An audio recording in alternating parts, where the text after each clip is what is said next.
All good. It's been a while. Anissa. Yeah. Yeah. Morning. Good. Good morning, everybody. Good morning, everyone. We're Good morning, Michael. Can everyone hear me clearly? Because I'm going to have to join. I'm having Yep. computer problems, but I'm on the phone, so I can deal with it on the phone. So if everyone can hear me clearly, we can get started. You're very clear. Figure we have everyone with us. Let me look down the list. Very good. Okay. Kerry, you ready to roll? Ready when you are, sir. Very good. So we're going to bang in the meeting. Today we're having an order for a hearing on docket 0503. Today is Friday, December 11th, 2020. And my name is City Councilor at Large Michael Flaherty.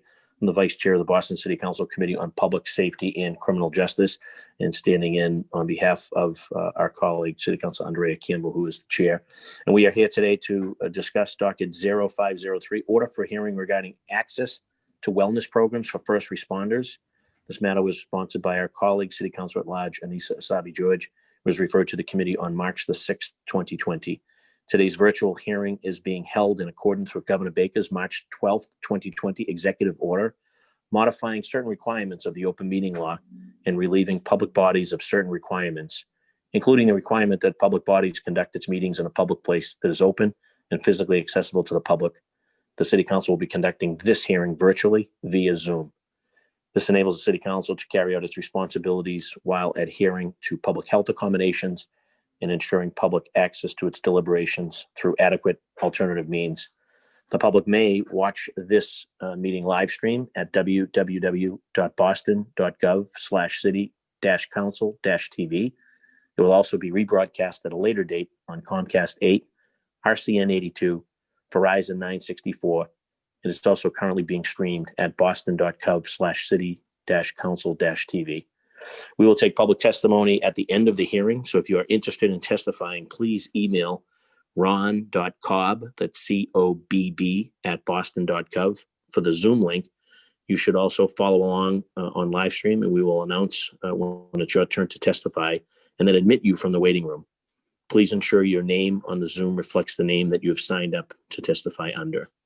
With that said, today we are joined today by Lieutenant Patrick Calter, Emergency Medical Services, Lieutenant Patrick Hayes, Boston Fire Department, Sergeant Joseph King of the Boston Police Department, Dr. Michael Hamrock, a former firefighter and department physician for the Boston Fire Department, who now provides primary care to Massachusetts firefighters at Stewart St. Elizabeth Hospital. And I also see that we have the great fortune to have our fire commissioner on, Jack Dempsey. So it's great to see Jack. And I'll obviously, as courtesy as the commissioner, I'll allow our commissioner to begin the presentation from the panel. But before I do that, I want to turn it over to the lead sponsor, my colleague, City Councilor Anissa Asabi-George, and then we'll take folks in order of their arrival. Thank you. The chair recognizes Councilor Asabi-George. Thank you very much, Mr. Vice Chair. I filed this hearing order back in March of this year to tackle a problem that is of a particular interest to me. First responders, our police, fire, and EMS, are here to provide aid to those who have suffered traumatic events, and as a result are also the first to witness these horrible events. For many psychological and physiological reasons, continuously witnessing these events creates a particular kind of stress on the body that has led to higher rates of depression, PTSD and PTSI, and suicide for our first responders. Everyone deserves access to mental health care and wellness programs. Some improvements were made after the Boston Marathon, but there are still many more that we could do. We don't want first responders to be debilitated or triggered while on the job, and we don't want their families to bear the brunt of that trauma. It will be better for everyone if our first responders are getting the care and have access to the care they need so that they can give us as a city all that we need. I look forward to today's conversation and hearing how we can improve both mental and physical health support for our first responders. And I'm grateful for everyone who's joined us today for this panel, for this discussion, for this conversation. Especially pleased to see Commissioner Dempsey with us, and a special thank you to Dr. Hamrock, who's joined us to also talk about his work and his experiences. Thank you, everybody. Thank you, Mr. Vice Chair. Thank you, Councilor Asabi-George. And we've been joined by our colleagues, City Councilor Ed Flynn and Councilor Kenzie Bach at this point. And for brief opening comments in order of arrival, Councilor Flynn, do you have any opening comments? Thank you, Councilor Flaherty. Thank you to Councilor Asabi George for filing this order, this important hearing order, and to you, Councilor Flaherty, for chairing it. With this pandemic still raging on, it's important that we ensure that our first responders are healthy, both physically and mentally. So I'm glad that we're having this conversation. Even before COVID-19, our first responders are constantly performing under stressful situations. And just as a reference, I filed a similar hearing order about creating a health registry for our first responders so that we can keep track of the impact of COVID-19 on those who are closest to it, so that we can better provide the services needed for those who may still need such programs, medical, mental health counseling as well. Just as a quick example, the stress that our first responders are going through now is almost like a deployment in the military. I served on 2 deployments, and let me tell you, after coming home, your life and your body is not the same. So we're going to have to recognize that the police, the fire, and the EMS have done an exceptional job over the last year, are going to need the needed care, and for their families as well. So I hope we can also have a conversation later on about a health registry. But in the meantime, thank you, Councilor Asabi George. I think this is one of the most important hearing orders I heard that we filed all year. And it's important that we make sure that our city workers that are there for us all the time, that we're there for them, because I don't think at times society has been there for our city workers, especially during this difficult period in our city and country. Thank you, Councilor Asabi George. Thank you, Councilor Flaherty, and to the first responders that are with us today. Thank you, Councilor Flynn. We've also been joined by our colleague, City Councilor Matt O'Malley. Chair will recognize Councilor Kenzie Bach at this time for an opening comment. Thank you, Mr. Chair. I also want to thank Councilor Asabi George for calling for this hearing today. I think that we in so many ways ask our frontline workers, and especially our first responders, to really confront all of the hardest moments and places in our society. And I don't think we have a history of giving enough support, especially on this mental health side. And it feels to me as though we've progressed in terms of talking about the mental health and PTSD implications of all of this. And I think we've made some good moves in terms of putting some programs in place in the city, but we're still in that phase of how do we get people to take advantage of those programs, and how do we really scale it up? Because I still think that we struggle with a real social stigma in which trauma is invisible and so not real for people. So really looking forward to the conversation today and learning more about what we're doing and how we can do more on this front. So thank you. Thank you, Mr. Chairman. Thank you, Councilor Bach. Chair recognizes Councilor Matt O'Malley for a brief opening comment. Thank you very much, Mr. Chairman. Of course, I too would like to add my voice to the chorus, thanking Maker Councilor Asabi George for her leadership in this space. Proud to support it, and obviously underscore the points that have been made by so many colleagues. And that's, we know, or we don't know directly, but we can certainly understand the enormous stress, the physical, emotional, mental stress that our police officers, our firefighters, our EMTs, our paramedics always have to endure, but particularly during pandemic. You know, our public safety forward-facing personnel can't work remotely during this time, and they have done an exceptional job. So we want to make sure that the support is there and that the opportunities are there. And the purpose of hearings like this is just to check in, convene all the relevant stakeholders to make sure that we're not missing anything, and from our point of view, to make sure that the funding will be available as we proceed through the next year particularly. But really just wanted to add my voice in support. Thank you, Councilor Asabi George, for highlighting this vitally important issue, and great to see my colleagues in government and thank you all for your great work. Thanks. Thank you, Councilor O'Malley. And as councilors join, I'll make sure that they get recognized in order. So with that, and obviously through the lead sponsor, I guess I'm going to turn it right over to our invited guest, and I'll start with our esteemed Fire Commissioner, Jack Dempsey. So Jack, if you could take the floor. And I also see a dear friend and a little classmate of mine, Joe King, here as well. So make sure we get Joe on quickly as well. So with that, Commissioner Dempsey, you have the floor. Thank you, Mr. Chairman. Thank you all as city councilors for giving us the support in this very important part of our job. between Boston Fire, Boston Police, and EMS, we have a great team that works together on this. It's a silent illness that I guess we could put it that way. That the first responders we're used to being the rescuers, and so this is a very difficult thing to deal with from our angle, because we're used to rescuing people, and to be the victim is hard for guys to speak up and look for help on this. So this is critical that we have the support from you, and that we're able to continue with this program for all our people. Thank you again, and I'll turn it over back to the chair. Thank you. Thank you. And if with your permission, of course, we'd like to maybe go now to Lieutenant Patrick Hayes for the Fire Department. Commissioner, is that okay? That's great. Yep, Pat, take it away. Pat, you have the floor. Good morning, councilors. Good morning.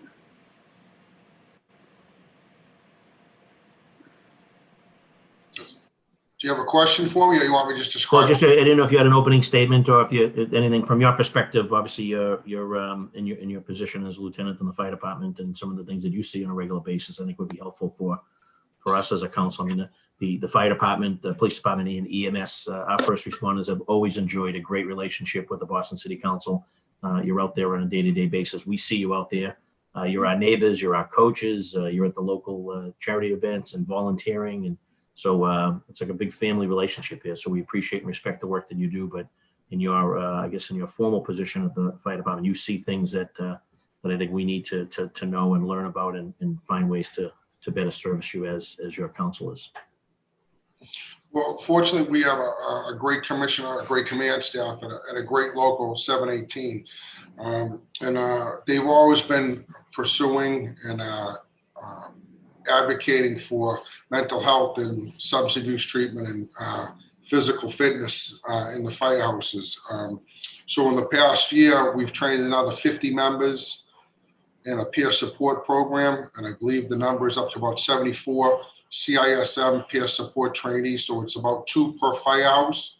Also, in the past year and a half, we've trained over 40 firefighters as recovery coach. They took a 5-day substance abuse class, and actually a couple of the Boston police and maybe a couple of EMS and city workers took the class with us at our office at Dry Dock Ave. So we've always been kind of on the forefront of trying to get people comfortable to talk to people about things. We also have a couple of members on the department that are great resources for us. We have one member that was actually, he's a clinical social worker that was part of the BEST team out of Mass General Hospital. And we also have another member that is an outreach coordinator for home base for veterans. And I've called them for assistance on a few things. We also have teamed up with McLean's, and I have to give credit to the Boston Police Peer Support for initiating that. They took that after the Marathon bombing and really were on the front line getting mental health and substance abuse treatment for our members. So the Boston Peer Support Unit really did a great job with that. And we work with them a lot. At admissions, they have the program, the LEADER program. It's LEADR, law enforcement, active duty, and emergency responders.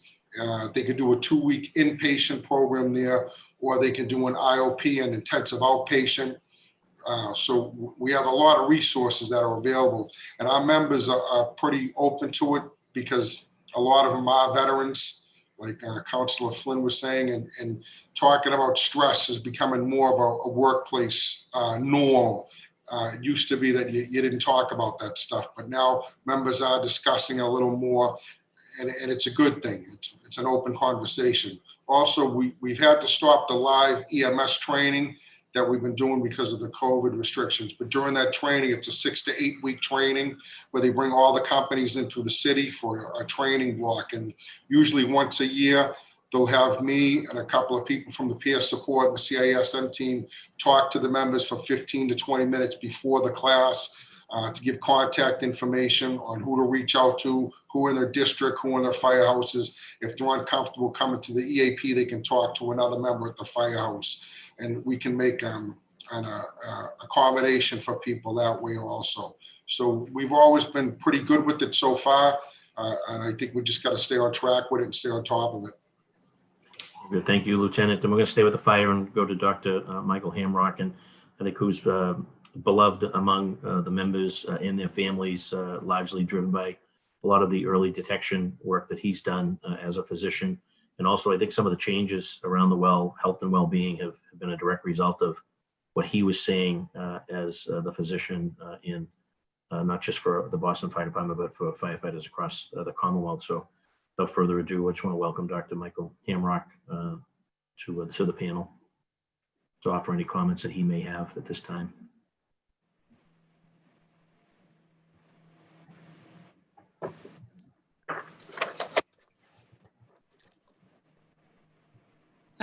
Mr. Chair, I'm not sure if Dr. Hamrock is with us yet. I see him on the screen, but not unmuting. Perhaps we could go through police and then EMS and then back to Dr. Hamrock. Very good. So with that, I see Joseph King, Sergeant Joseph King from the Boston Police Department, who's done great work in this space around health and wellness of our police department. So Joe, you have the floor. Good to see you, and let's hear your thoughts. Thank you much, councilors, and thank you everyone who's spoken already. Actually, was some of the points were all made to start. I guess just a little something. So since we're on the record here, just the Boston Police Support Unit was created in 1974. It was called a stress program, and under Police Special Order 7485. It was since 74. It's evolved in a ton of different levels. It ended up becoming called the Boston Police Stress Unit, and then eventually we became the Boston Police Peer Support Unit.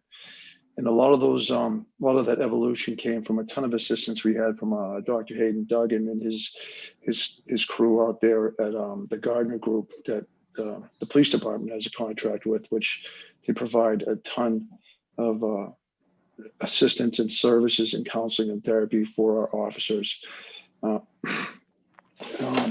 We primarily got a lot of the stuff we were doing revolved around what would be called known as critical incident stress management.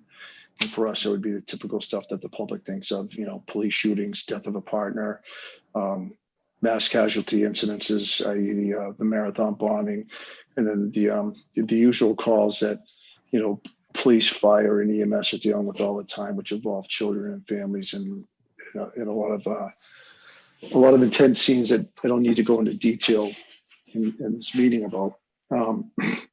So what we now have is the peer support unit here of the police. I myself is in charge of the unit as the director. We have full-time police officers and detective staff here at the unit. Also under the umbrella of my peer support unit is the family assistance unit, which is another name would be the hospital liaison unit. And that's staffed by full-time police officers, detectives also.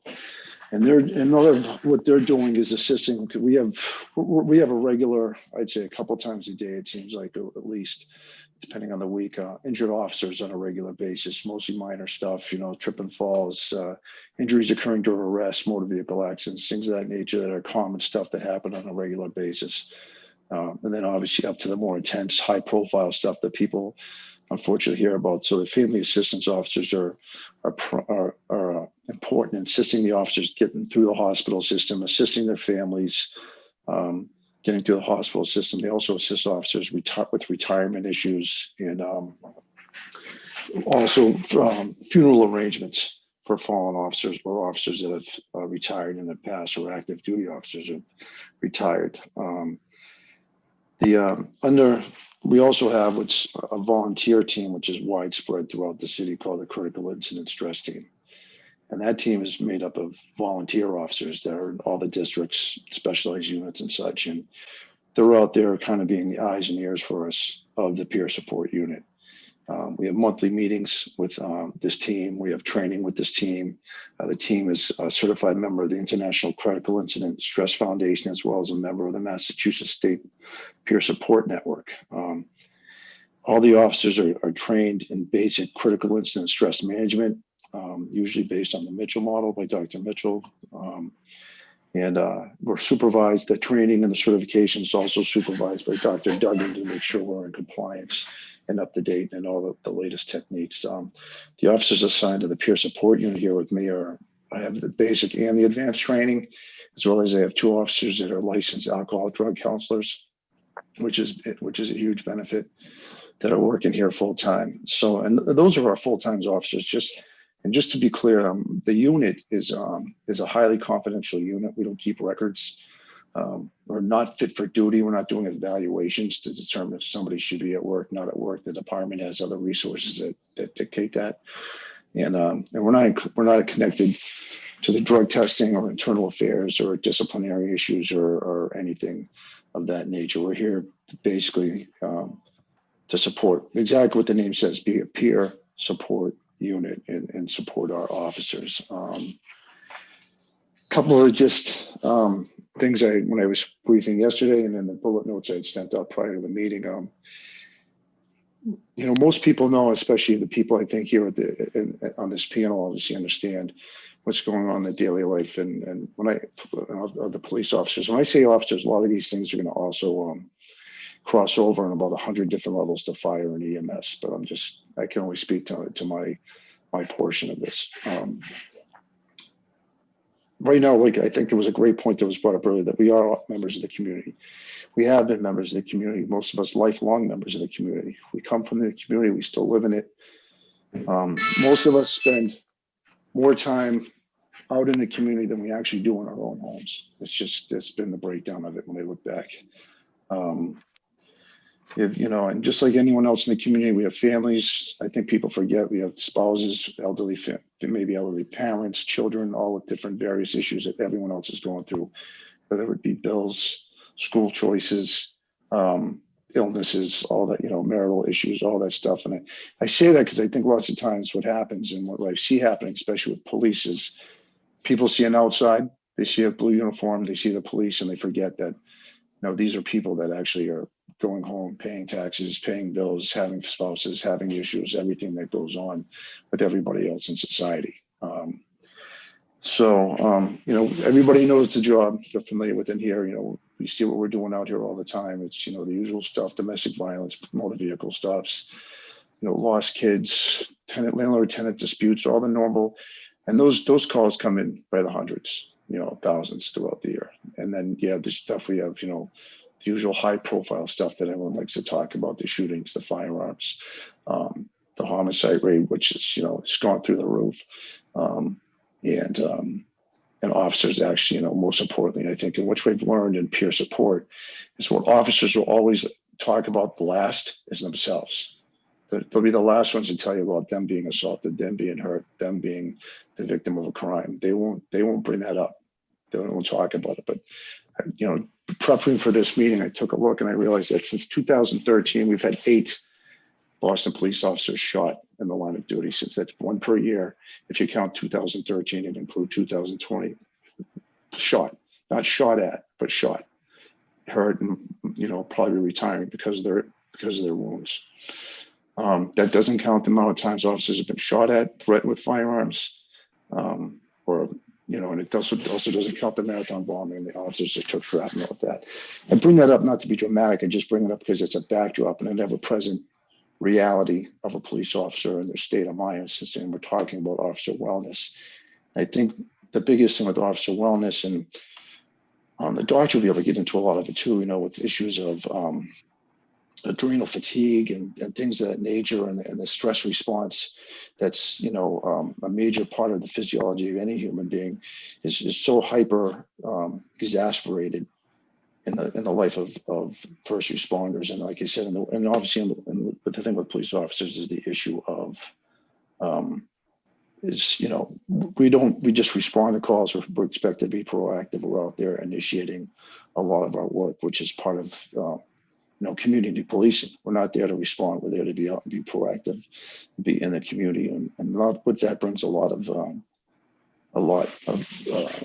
I guess, a heightened state of awareness, because we're talking about officer wellness here, and the physiological effects that come along with that. And I think I don't, and I'm going to leave that a lot of that to the doctor about the, the overloads of adrenaline, cortisol, fatty acids being dumped into the body, all that stuff. It's a kind of above my pay grade and expertise, but it is something we're very well versed with here at the unit, which leads to a lot of obvious cardio issues with officers, and then also the chronic exposure to the stress and the physiological and mental exposure to constant stress is, I don't want to say obvious, but I think when you do it, it becomes our heightened suicide rate that comes with the job. And the primary mission of the peer support unit is suicide prevention for our officers. I kind of listen right now as the director of suicide prevention, job retention, and family success. Because if you don't have the first two, you're not going to get the third. And if I can keep the third, maybe I can get the first two. It's those three and in that type of order. I can say since March, since COVID has started, all the stuff I've talked about, it's just been like throwing fuel onto a fire. We're all dealing with the same thing. Spouses, we don't work. We're not allowed to work remotely. We don't work remotely. We show up every day, and on top of not working remotely, we're actually getting ordered to work at a level they haven't been working. More officers talking to me that, I thought I was going home. I told my wife I was going home, and guess what? You're ordered. You're not going home, or you're going home, but come back in 6 hours to go to work, whether you want to or not. And then they get portrayed as being greedy for the money, and it's like half of them are like, I don't even want to work the shift. It's just been this, and these are all things that are chronic stressors in the officer. I call it, I like to call what happens with police work emotional erosion. It's not hitting you all at once. It's just all these death of 1,000 cuts, calls, which you're going to get. And if you're in a busy district, you're going to get a bunch of routine calls, and then you're going to get spikes of very high intensity calls. And that's within one shift. And then now you have to deal with, my kids are learning remotely. My spouse can't be home tonight. We have to, I just got ordered. I'm going to have to call my parents. Hopefully they can make it. If they don't, these are all the cumulative effects of that come with this job. And like I said, most officers, they're not complaining about it. The only thing if they do anything, it's just mostly being their time off being taken away from them. And when they do have it, that seems to be the biggest thing. Also, since March, the obvious thing has been it kind of, Councilor Flynn touched on it, and I'm an Army veteran from the first Gulf War, and I've been in multiple critical incidents on this job. But what's happened as of late is, especially in the internet, and as our officers and their families are getting now threatened and attacked remotely. It's not just aimed at the officers. We're having a bunch of reports of their parents being verbally threatened, their children being cyberbullied constantly, or bullied or threatened in real life, or they walk out of the house and neighbors screaming at them and calling them all sorts of vile names and saying that their parents are evil. It's been a whole new level. We have documented incidents of vandalism, officers' addresses being displayed on the internet. There are identity issues. We're having a lot of problems now. I'm hearing about identity theft with officers because of certain websites putting out officers all their personal information, and people are taking and running with that. And now we're getting a lot of issues with identity fraud with the officers. And I bring up the issue of being deployed. It's that I remember from being deployed, and the difference from being employed and being a police officer was when I was deployed, they had to be at work 24/7.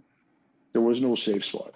I couldn't go home. If I was in at night, we'd be dug in, you'd be in your hole, you had 360, you had fire watch, you had this exact, and then during the day you did your mission. Or maybe at night you did your mission, and during the day you slept, but you still kept a perimeter of security. Being a police officer, the idea is you go do your job and you come home and you have some respite. And now what's happened with this whole new thing is there is no respite, because the officers are being portrayed a lot in the media as the ultimate evil empire, for the lack of a better term. And now what's happening is their families are under threat, literally. Their private homes are under threat, literally. And they're not even able to get down to drop that heightened level of awareness. And hypervigilance never leaves. They're constantly at this alert state that's up here. And they constantly have their head on the swivel. And the burnout is evident in it. And I think also, too, it's a game changer, because once you start involving people's personal life, in their family, police officers accept and understand the fact that not everyone's going to like them. And that's part of the job. You're basically here to tell grown people no. you can't do this, you shouldn't do this, we're gonna have to stop you from doing this. And the society we live in, it's a hard thing to deal with, which we understand.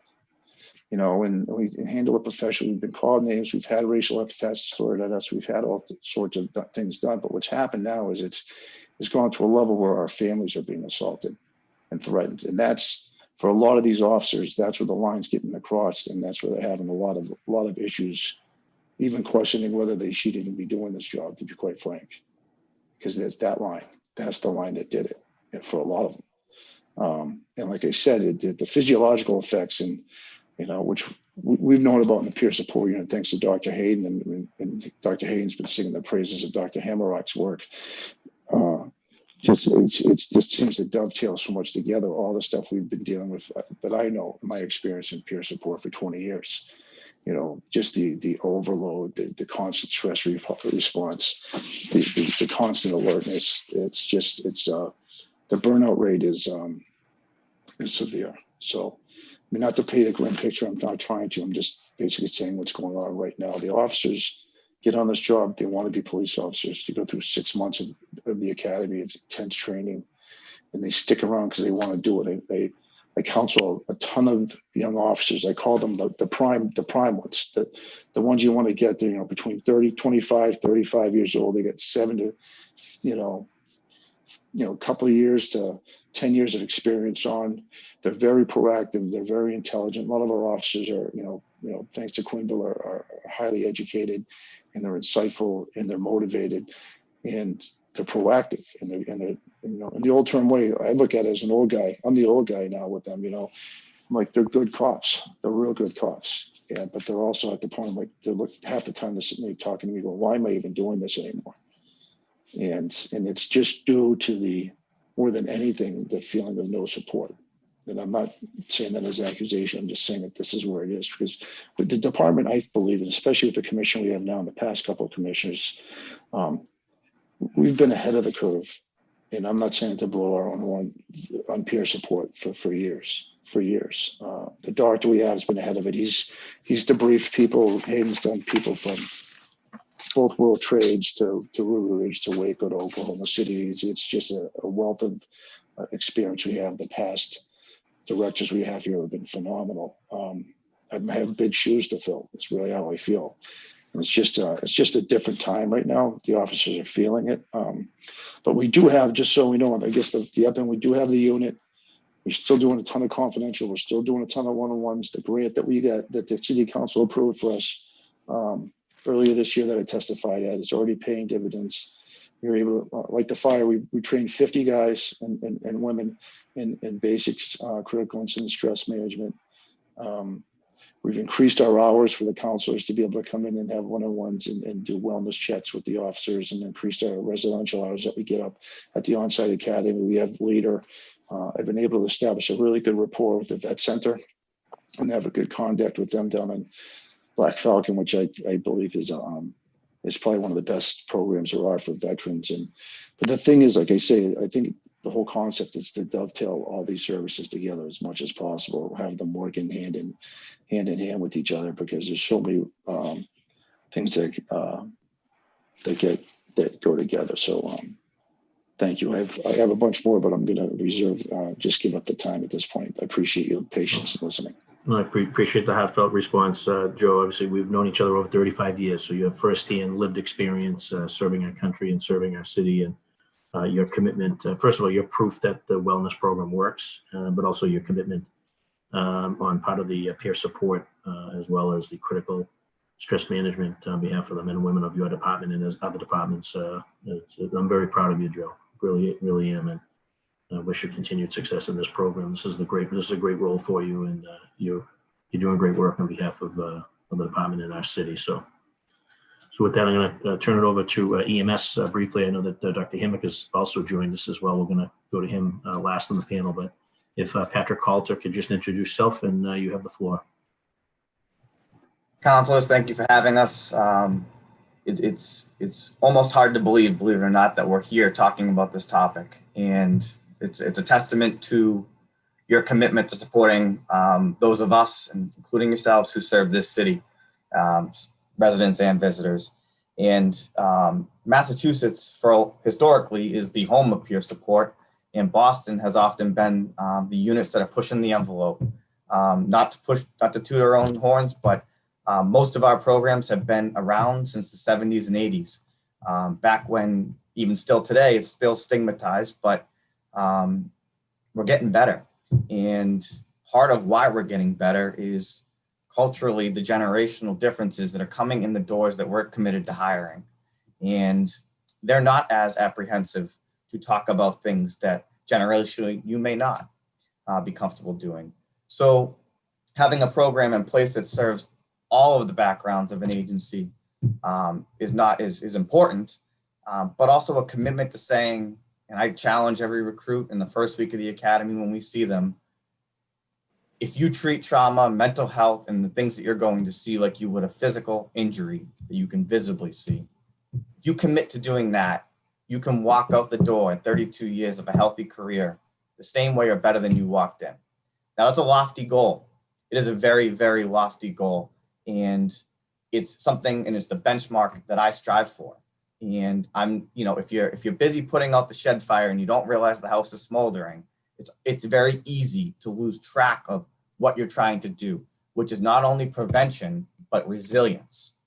And to commit to that upfront through initiatives like health and wellness are part of the way of getting there. It's not the full way, but it is certainly a very good way of starting. Just 9 months ago, and we have a presentation, I'm not sure, Chair or Councilor Sabi George, if this was where I would put that up or where Fernando would put it up, but it's a very brief. I look forward to showing you it's a quick 10 minutes on just looking specifically at health and wellness and keeping in mind that we're currently in a pandemic. There's not a person in this not room, but virtual room that is not aware of that. But we had to double down efforts. We had to change essentially everything we know about delivering services to the members that we serve.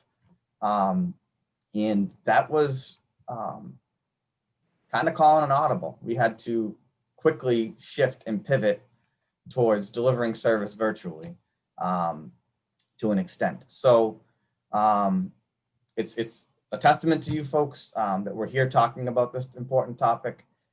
It's also amazing we were able to get all of us in the same room at the same time. And I look forward to showing you the steps we've taken to not only help get our members through this incident currently, which it's unusual stress that we're under, but also where we're pushing the envelope to where we intend to bring them in the coming days, weeks, months, and years. Good.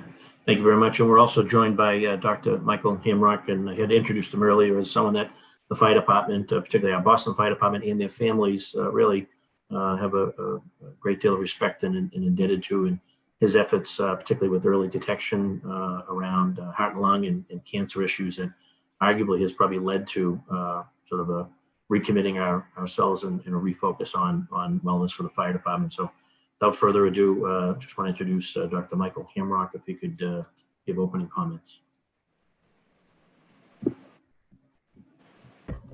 Thank you, Councilor Flaherty, for the nice invitation, and also Councilor Sabi George for inviting me here today to present. It's a real honor for me to take care of first responders in the city of Boston, and as a long-term city of Boston resident, I think we're blessed to have such a dedicated force of first responders. So with that, I'd like to start, and also like to give a shout out to Commissioner Dempsey and Pat Hayes from the Boston Fire Department, who really did help develop a model program on first responder health and wellness. So I'm going to do a slide presentation. It's about 20 slides. We'll go through kind of explaining what the work we've done with the Boston Police Department. And we're going to talk about medical screens, but as you will see, most of these medical conditions have an underlying mental health component to it that I believe is causing, heart disease, cancer, and stress in first responders. So I do hope you can pick that up.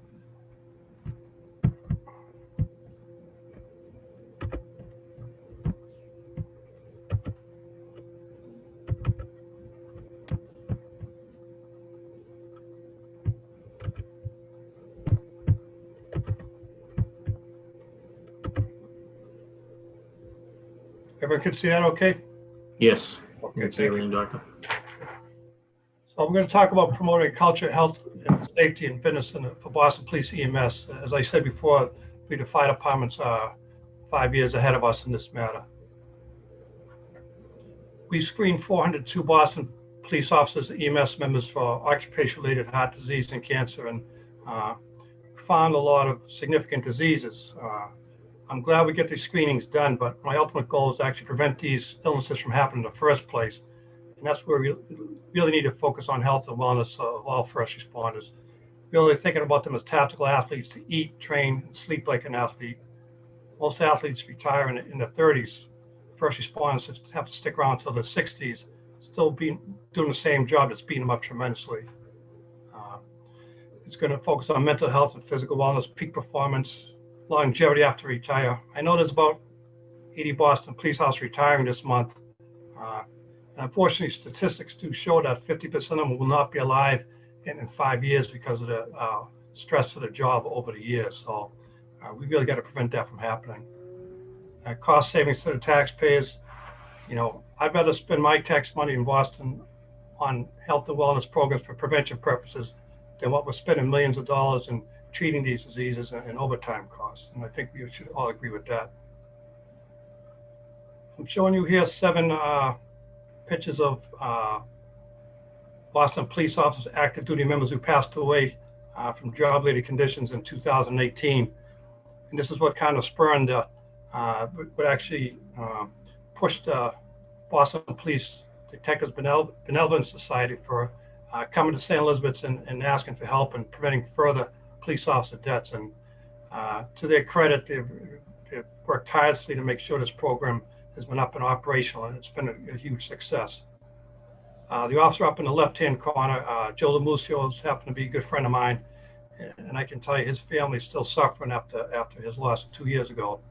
And I really believe his death could have been prevented if we had this program in place now, instead of in 2 years, in 2018. If we had it then, I think he'd still be alive today. So I hope as we move forward, the legacy of these 7 officers will be to starting a real significant health and wellness program. You have to be in pretty good shape to be a first responder, to pass the drill school, to be police, fire, EMS. You know, it takes a lot of work. They do a lot of screening background. You have to be pretty fit. Unfortunately, what we see though, after the officers graduate from the academy, we see significant deteriorations in their health and wellness. The job beats them up physically and mentally. And we see tremendous amount of heart disease, behavioral health issues, including suicides, cancer, and unfortunately early deaths. And it's not just one exposure that they're exposed to. You know, we talked about the marathon bombing and that terrible tragedy with the Christmas Day event where the mother and killed herself and her 2 young children. And that took a lot of emotional toll on first responders. But it's usually the accumulation of the daily work that first responders do is really harming them mentally, that really sets the brain up for really having a tough time when as a tipping point, a traumatic event that we just talked about. So it's the daily work that police officers do. They're seeing people suffering every day, the human conflict, the volatile domestic incidents, working overnight shifts, forced mandated double shifts takes its toll on the officers. And it doesn't matter how tough an officer you are, how many years you've been on the job, you get that ongoing release of these stress hormones, cortisol and epinephrine, that really beat up the cardiovascular system in the body, as well as they suppress the immune system, and they certainly impair mental health in the officers.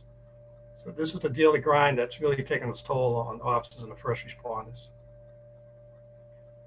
You know, compared to the civilians that the police officers serve, significant heart disease risk, average age of a heart attack is much lower, life expectancy 15 years less, almost 3/4 of them have hypertension versus 30% of the general population, and obesity is increased as well.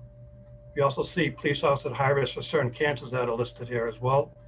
And the job also takes a terrible toll on behavioral health issues in officers, from anxiety, depression, post-traumatic stress injury. We're trying to use that word now, injury versus disorder, because of the stigma attached to the disorder. And we know that also that injury means a occurred from the job itself, from the accumulation of these stresses. And as an injury, we also can say it's a treatable condition, and people do recover from injuries with the right help. So I think it's a better term. We do see a lot of self-medicating as well in this police service because of what they've been through on the job. And unfortunately, suicides are much higher than line of duty deaths, including shootings. But as you can see, all these conditions are tied to job stress, sleep deprivation, excess weight from the job itself. And they play a role in all of these conditions. So what we've done at St. Elizabeth's, we put 402 Boston police officers and EMS members through screening programs to screen for cardiovascular disease and cancer. We actually have put about 120 Boston firefighters through the same program, and the results are strikingly similar. And what we've done with these screening tests, every officer, I discussed the results with the officer and also with their primary doctor to make sure there's some very good follow-up. And a lot of officers, went to primary docs, promoted lifestyle changes, many end up on medications, hypertension, cholesterol medications. Some result in stress tests, and I can tell you there's been at least a dozen officers who have had some life-saving cardiac interventions, including catheterization, stents, and surgery because of what we found on these screening tests. And they didn't know about these problems until they participated in the screening program. And several officers had some cancer treatment successful as well because of the going through these screens. So we did 4 tests. The first one was a carotid artery ultrasound, looking an ultrasound of the carotid artery. That's the blood vessel in the neck going to the brain that supplies the blood to the brain. So we're looking for any narrowing or constriction, which will give an indication they are at risk for a stroke. And about all of officers, 14% had carotid artery stenosis, which can set them up for stroke. That's a very large number to have. And what's more striking is our female officers. We only had 43 go through so far, but they were 4 times the likely to have carotid artery stenosis than the male counterparts. And I'm talking to some of the specialists at St. E's. I can look into this a little further why this may be. As the stress of the job maybe have more direct effect on the cardiovascular system. We also screen officers for ultrasounds of abdomen, which looking for aneurysms, and 10% actually had aneurysm formations that could put on risk of sudden death if it's not treated properly. And we looked at the lung scans to look for any early changes in the lungs that may put them at risk for lung cancer. The other thing with these scans, they look one from the neck up to the upper abdomen. So we found other things I will discuss soon. 35% of officers had lung nodules that need to be followed closely with their primary doctor to make sure they don't get any bigger or any intervention if they do. It's a pretty high amount as well. At the same scan, when we looked at the lungs, we also looked at their heart, and we got as what they call a coronary artery calcium score. It's been a new test. It's only been out for a couple of years. It really looks at the calcium buildup in the coronary arteries, which is basically a direct marker for plaque development. So if someone has a high calcium score, we know there's a lot of plaque in the coronary arteries, and it puts them at significant risk for coronary artery disease. And 60% of officers we screened had elevated calcium scores that puts them at risk. And about 3/4 of officers over 50 had these elevated scores. So these numbers are extremely concerning. The other things we found, as I mentioned, when we looked at the lung scans, we looked at other things too. And 17 of the officers had ascending thoracic aortic aneurysms. And these things aren't typically found on the doctor's visit or other screening tests unless they get these tests specifically that we've obtained on the officers. And, these aneurysms can kill you. They can rupture suddenly. So I'm very glad we found these tests, these aneurysms, I think, in the treatable stages, because normally they are found on autopsy when they open up and kill you. We also seen a lot of thickening of the esophagus that could be pre-malignant as well, that officers can go further testing with. And we've seen a lot of lesions in the liver, the thyroid, and the kidneys that their primary docs are following up with. So what do we learn from the cardiac screenings? Again, over half the officers had elevated calcium scores. 71% of these were higher than what we expect for the age group. And again, 3/4 of the officers over 50 had high scores. And these put you at very high risk for coronary artery disease and acute coronary events, and unfortunately sudden cardiac death. So, and we're glad we found these conditions early. A lot of them had elevated scores, followed up with their primary docs, got on blood pressure meds, cholesterol meds, exercise program, weight loss program. Some required stress tests, some required catheterizations, some required stents, and actually some required bypass surgery and valve surgery. So these programs are very effective in finding these diseases in a treatable stage, and that's our goal for the program. Obviously, we want to prevent them from happening in the first place, but this is where we are right now. This picture here shows the coronary artery. That yellow big piece of plaque is what we're looking for when we look at the calcium artery calcium scores, coronary artery calcium scores.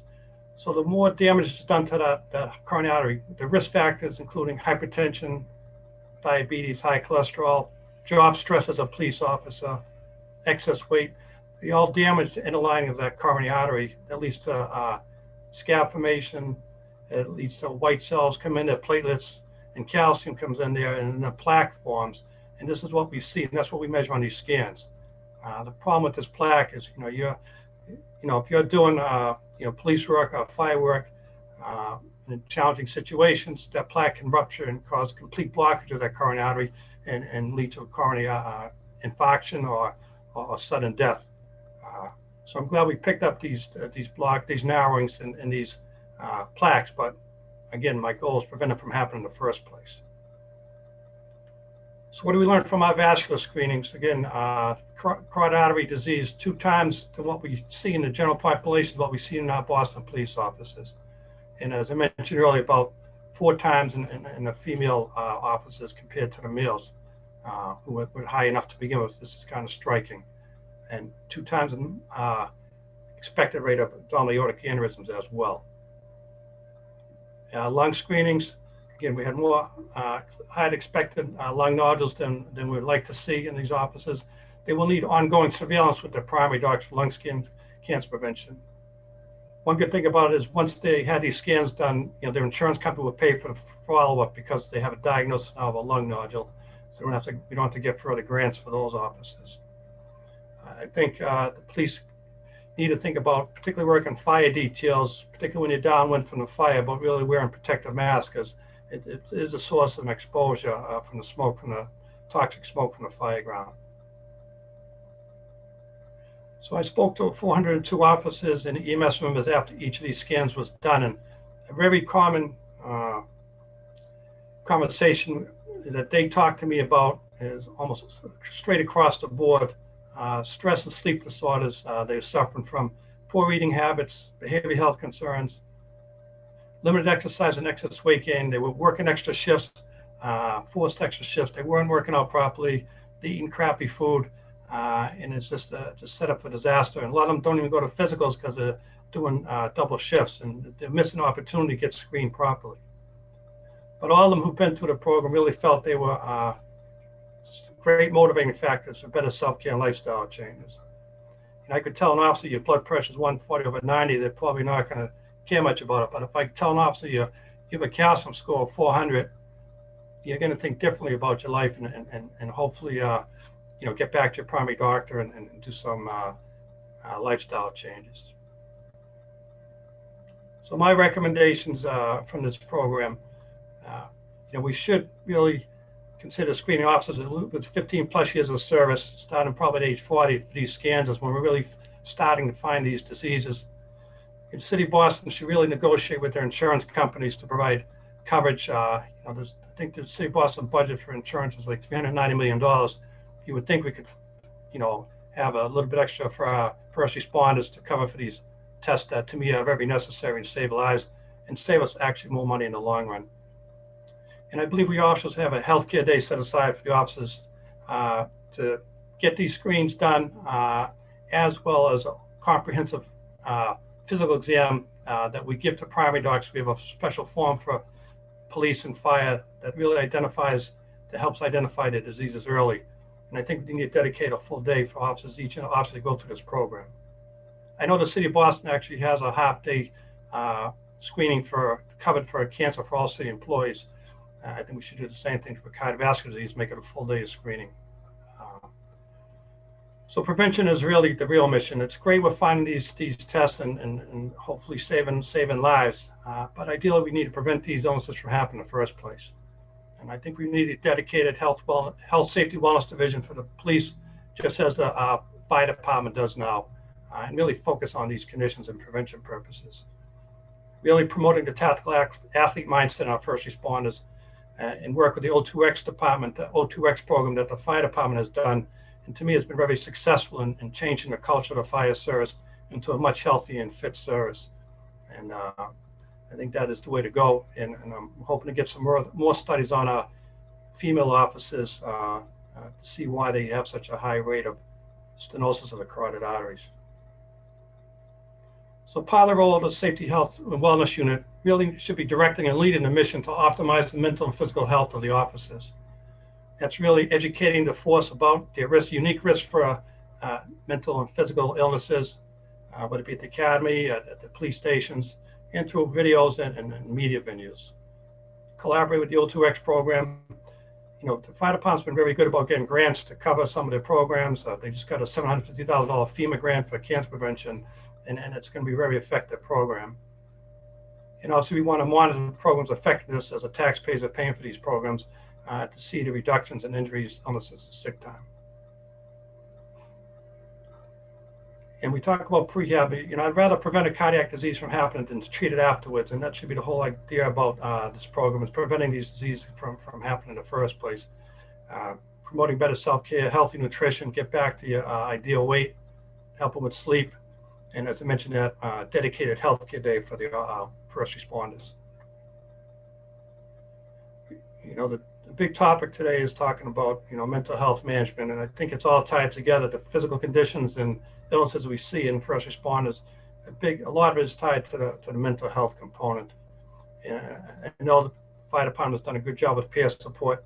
It would be nice to have at least one officer in every station and every shift to be a peer support person to help out with critical incident stress issues. We really do a better job to remove the stigma of behavioral health issues in the first responders, and they should never be afraid for asking for help. I look at behavioral health conditions, substance issues as medical conditions, just as I look at diabetes and hypertension and coronary artery disease. It's the same type of disease. Should be treated like one as well. And the idea behind this program really should be looking at post-traumatic growth, all the trauma that you see. You know, there is an opportunity to grow and strong as a person with the right help as well. Person that define your life and mental health. And avoiding self-medicating behaviors is the key, because unfortunately, particularly with access to handguns and mental health issues, we see too many police officer suicides, and some of it is prompted by self-medicating behaviors. We need to do a much better job in suicide prevention, and we really got to train all first responders to never ever be afraid of asking a coworker that they feel like they're hurting themselves. Because when we talk about, you know, first responder suicides, you know, looking back and talking to the coworkers, they always felt that they had an opportunity to maybe bring it up, and they reluctantly didn't, and probably would have saved some lives. So that is important to get that out there. And we really should have confidential access 24/7 to a contracted therapist specialized in first responder mental health issues, who I really understand the unique job that first responders have, and confidential access when the officer needs, and not wait 1 to 2 weeks with the primary care doctor to get an appointment. As I mentioned, the fire department went through the O2X Human Performance Program. It's a 4-day workshop. We really learn about nutrition, lifestyle changes, teach you about your unique occupational health risk, a lot of mental health counseling, suicide prevention, stress reduction, better sleep hygiene, and preventing injuries, and the strength and conditioning program. This program was met with tremendous success in the Boston Fire Department. Over 1,000 Boston firefighters have been through this program now, over 2/3 of the force. In every drill class, the first week of drill school is this program. This is an introduction to the job. It just shows the city of Boston cares about the first responders, and dedicates the first week of the academy to really teach them how to better take care of themselves. And this should be the model for all first responders in our city. This is one typical workout. There's no weights at all involved at all in this program. This is just one simple workout, 15 minutes, squat jumps, push-ups, squat thrusters, a burpee, and lunges. If you do this 15 minutes every day, it's going to improve your cardiovascular fitness, and it's going to be done on the job as well if you set aside 15 minutes. So you start at 5, 10, 15, 20, you go up and down, and it's just a great workout to do. Something simple, it doesn't require any equipment at all. And I can tell you, the physicals we do at St. Elizabeth's on firefighters, we look at the firefighters who've been through the O2X program. I see dramatic changes in the firefighters' health who've been through the program because they're sleeping better, eating better, they're taking better care of themselves. And I see dramatic changes in body weight, blood pressure levels. Some will go from 3 meds to 2 meds, 1 med, or no meds because of this program. Cholesterol levels improved, sleep apnea scores improved. So I think it's tremendous benefit to the departments. They calculated this program saved the city of Boston about $4.7 million in reduction in firefighter injuries and illnesses. And another reason why I think taxpayers would be behind a program like this. It's also boosted the morale in the force and strengthened the resilience in the job as well, improved substance abuse and suicide prevention. And the family told, you can't put a price on what's happened to the families of the officers who are going through this trauma and injuries.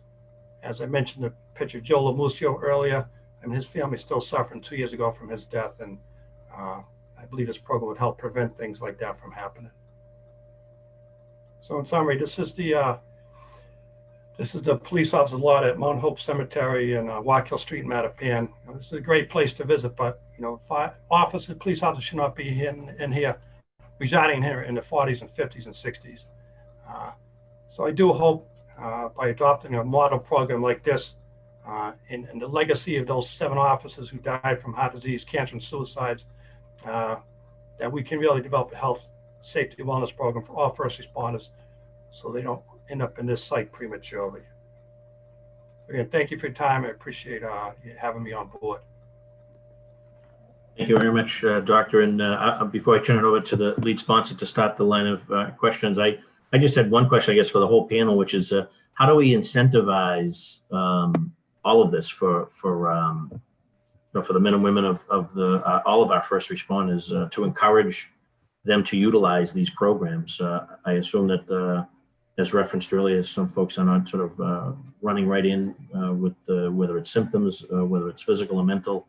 So I guess is that something that we can work on with insurance companies to provide incentives somehow, whether it's gym memberships or I could run the gamut as to ways to explore incentivizing attendance at wellness courses. But as Sergeant Joe King had referenced, just sort of the rigors of the job now for the men and women of the police department, and we've heard from both fire and EMS that that's my only issue. I know clearly the fire seems to be ahead of the game with respect to both police and EMS, and Dr. Hamrock is sort of charged with maybe sort of getting them up on par with each other.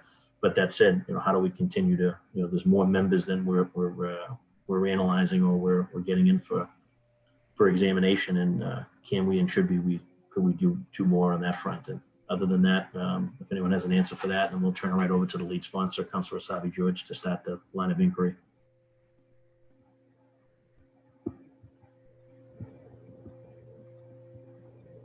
I don't know, Councilor Flaherty, was that a question to the panel? Yeah, I just wondered if there's any way we can incentivize and encourage our first responders to take advantage of the peer support unity and do a visit with Dr.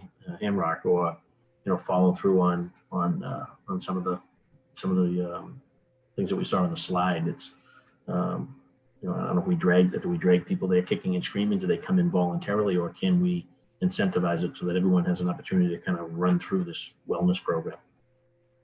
Well, I think it's certainly a conversation around money and budgets, because that work that Dr. Hamrock's doing certainly costs money, and there was some sort of collaboration around the funding for that study for the 402 officers and EMTs and paramedics. But I also think that that's certainly something that we can talk about as a body, and as we are preparing for next year's budget cycle.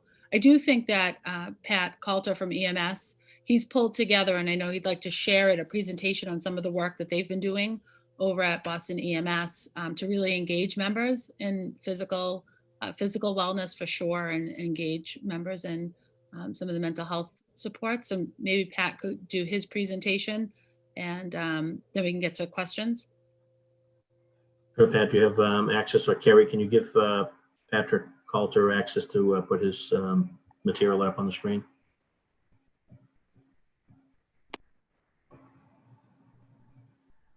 You should be able to just share screen and we should be able to see it. There we go. Thank you, Patrick. Oh, so good stuff. Here you go, Pat. All right. Is that viewing as a slideshow right now? Yes. Okay. So just to point out,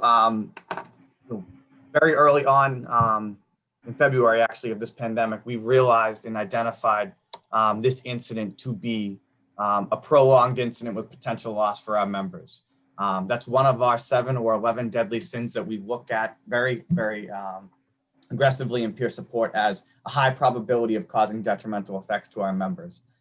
So we geared up even in a bit of a time of crisis for not only us, but for the Commonwealth and the country to best serve the membership at that time. Just some overview, obviously, that we talked about earlier. We were created in 1989. In 2004, this became a full-time department position for a member of the service. My prior predecessor served in that position from 2004 to 2016. 2016 is when I came over. It's a voluntary confidential program with 20 members in teams throughout the city. It's peer-driven and clinically guided, which essentially means that although the first interaction you have when you're getting support will be from someone that looks similar to you in a similar uniform with similar experiences, we're overseen by clinical guidance, Dr. Hayden Duggan and Lauren Tempesta, who's a nurse practitioner on staff with us. As I said, we identified this to be a prolonged incident with a potential loss. And we knew that we had to turn everything that we knew on its head, shake it out, and figure out where we're going to move and how we're going to move and do it quickly. So we moved to a virtual platform, which to some was, including myself, a learning curve, and I had a lot of fears and apprehensions about utilization. But what we found by using DoxyMe, which is a secure telehealth program for our clinical services, basically outreach and therapy and interventions, was that we got an increased utilization. More people were seeking services, more meetings were happening with our clinical staff than ever before, and especially prior to COVID. But what we did identify was members of service that were seeking services we'd never seen before. So we could attribute that to being in a pandemic and having increased stressors. But what we found was actually historical barriers of geographically where we are. People were not going to come into headquarters and parked amongst command staff or potentially be seen. So by dissolving that barrier and moving to a virtual platform, that gave us a temporary fix to better serve the membership. But what we also found was we need to go into the internet. A majority of our membership is relatively young. They seek services through virtual services.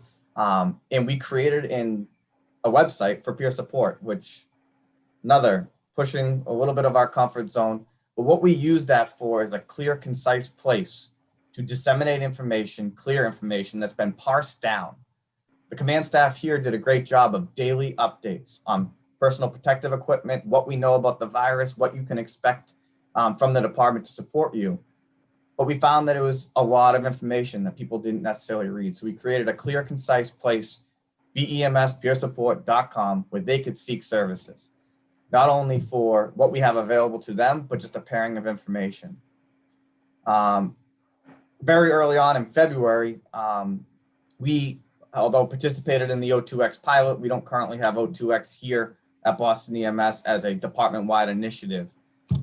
So in the time as a stopgap and just to continue to push our members out, we proposed and gained approval for a health and wellness pilot program, which is similar to what Dr. Hamrock was describing, but we knew that we were going into, as you hear it now, the dark months, but telling members to isolate, and some of which is a city or a state they don't come from, they don't grow up here, they don't have support systems here, they live with their peers in communal apartments in the city, and they were feeling or potentially feeling that they were alone.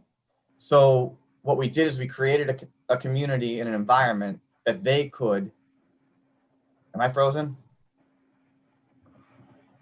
You're good. Okay. We created a community essentially of belonging where there was no paramilitary structure. There was no rank in a room. It was a place where an hour a day you could focus on yourself. And we offered that department wide, and we'll get into that in just a moment.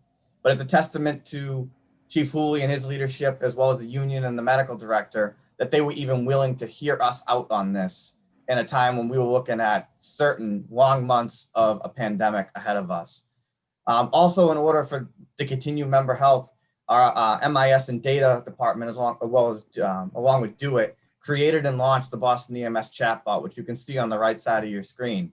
This is a daily check-in that you get from the department that asks you about any screening symptoms that you may have: a fever, sweats, body aches, headache, loss of taste or sense of smell. You answer yes or no, and that's it. Well, you think so. But after that, there's a follow-up question that says, great, if there's any other needs essentially that we can help you with, let us know. And that allowed for free text.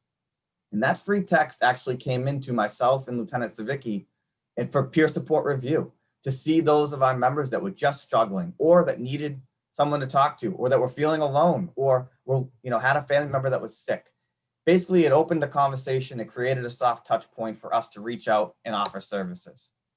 As far as the information sharing, we were, like I said, we were pushing out and paring down information that the department was communicating, but we also went into podcasting, which I am not one to like the sound of my voice, but we covered topics that we really kind of monitor the membership. What were they talking about on social media? What were they arguing about? What were their fears? What were their apprehensions? And to try to mitigate what was going on, we covered those topics in podcasts with experts that we found. And whether it's on health and wellness and coping or parenting or just disaster psychology of saying, this is going to be a long incident. This is what you can expect from your body. These are the stresses you may face. And this is where you are, where you may end up. So where you are, where you're going, and when you expect to arrive there. If you give that information and communication is the antidote to chaos and anxiety in an organization. If you clearly communicate that, plus enhance it with lifestyle changes and recommendations in asynchronous learning through virtual platforms like YouTube, you will best prepare your agency to be resilient in a prolonged, protracted event. So some of the information that we had posted is not just from Boston EMS and not just from the command staff. It's from experts in their field and mental health providers, as well as, unfortunately, coping with grief. On September 16th, the EMT you see horizontally here being held by her peers, we lost as a result of COVID-19 complications. And that was something that rippled through our agency. You may notice she's not standing amongst this group, she's being held by them. She was loved by many, admired by most, and just an appreciated motherly figure at Boston EMS. And this, unfortunately, was just one more element of grief and trauma added to an otherwise stressed workforce. These are some of the other topics we covered. We won't beat that to death, but also centralizing services. Ourselves, myself, Pat, Joe, we often bounce things off of each other. And usually it's a sharing of resources and a pooling of what would you do in this instance? I just need some guidance. Never breaching confidentiality, just what would you do? So we centralized services that Boston EMS was offering, and I know most city agencies were offering about housing, what to do if you're sick, how do you self-monitor? But what we identified early on was that having a younger workforce, they didn't have as many resources. They didn't have the support structure. They may not have families in the city, state, or even country for that matter. So we kind of had to instill a support network amongst them. And we did that through our department's infectious control office. We enhanced that office to supplement the physicians that are currently, they work for Boston EMS, they're our medical directors.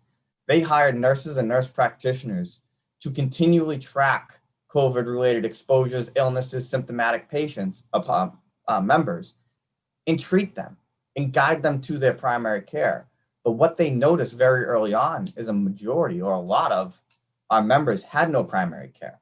So when you speak to Dr. Hamrock and people that were not necessarily seeking or that had not seen a primary in a long time, it may be because they don't have one, or their primary is in Connecticut or Cape Cod or somewhere that's just not feasible for them to go back and forth to.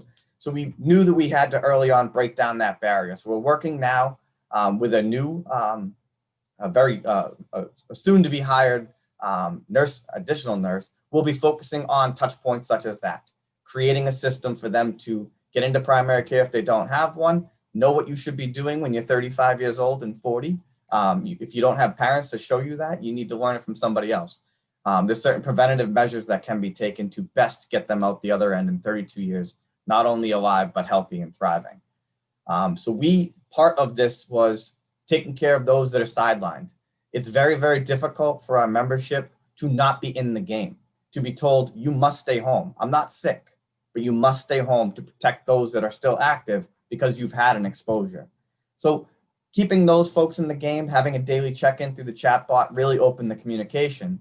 But for those of our members that were homesick, the DICO team, the Department's Infection Control Office, identified peer support as the confidential conduit to getting these department-funded care packs to our membership.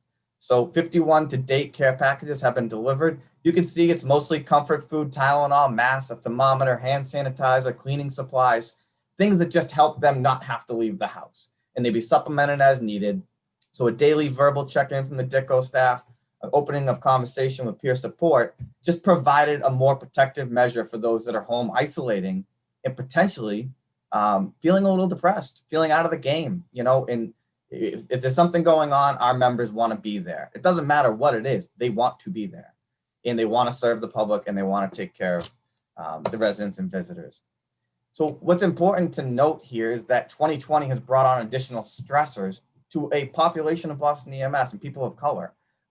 With George Floyd and COVID-19 and the economic decline and civil unrest, we're really kind of being pulled in two separate directions. And members of color are feeling that even more so. They're seeing people that we love and respect in the Boston Police Department being vilified at protests. And we're amongst them. We serve with them and we serve the public, but we're here for everyone's safety. And members experienced, oftentimes we get a pass as the helpers. We go to scenes that are potentially hostile and dangerous, but often, most of the time, we are given a pass to treat those that are injured or ill.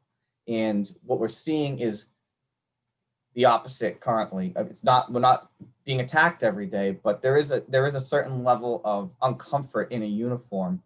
And then when you go back to the community that you live in, that you've lived in your whole life and not necessarily being accepted, they have increased risk of COVID-19 and the detrimental effects of it. And just in general, in March, we had a forum at the BPD EMS Division hall, and we heard a message loud and clear from our membership. And that was they felt that they were underserved or underrepresented in peer support. And I heard it loud and clear. And what we did is we knew we had to take steps and measures. If people are in crisis or in trouble, they often seek people who look like them, are similar in age to them, similar religion, age, gender, orientation. And we need to push the envelope and make sure that we represent everybody in this department. And everybody has a conduit to care. So we committed to training in January to diversify the peer support team, Black, white, Asian, Hispanic, LGBTQ members of service. There needs to be a touch point and a clear path to services for everyone. So if they vocalized it, we will respond to it. And this is the response currently, and we'll continue to expand and learn as we go along. We talked about earlier, just in general, of suicide prevention. That is the ultimate goal, keep everybody alive. But if we settle with that, we'll never get to the next benchmark that we need to, which is keep everybody well, retired, happy for as long as we can possibly get them. We need to commit to that, not just alive. US statistics of suicide are ever increasing, but the best chance of cardiac arrest survival is in Seattle, where the highest rate of people that are trained in CPR exists. So there's no unusual phenomenon that training and treatment go hand in hand. So we've committed to training every single member of our agency in the next training cycle in January in QPR, which is question, persuade, refer, which basically says that every single member of our agency, uniformed, will know how to identify, refer, identify a potential suicidal person persuade them to get treatment or push them towards peer support or refer them to a clinician. So no one is going to walk through this alone. Essentially, we understand that, you know, the membership is under stress, that even unusual stresses that we could have never predicted.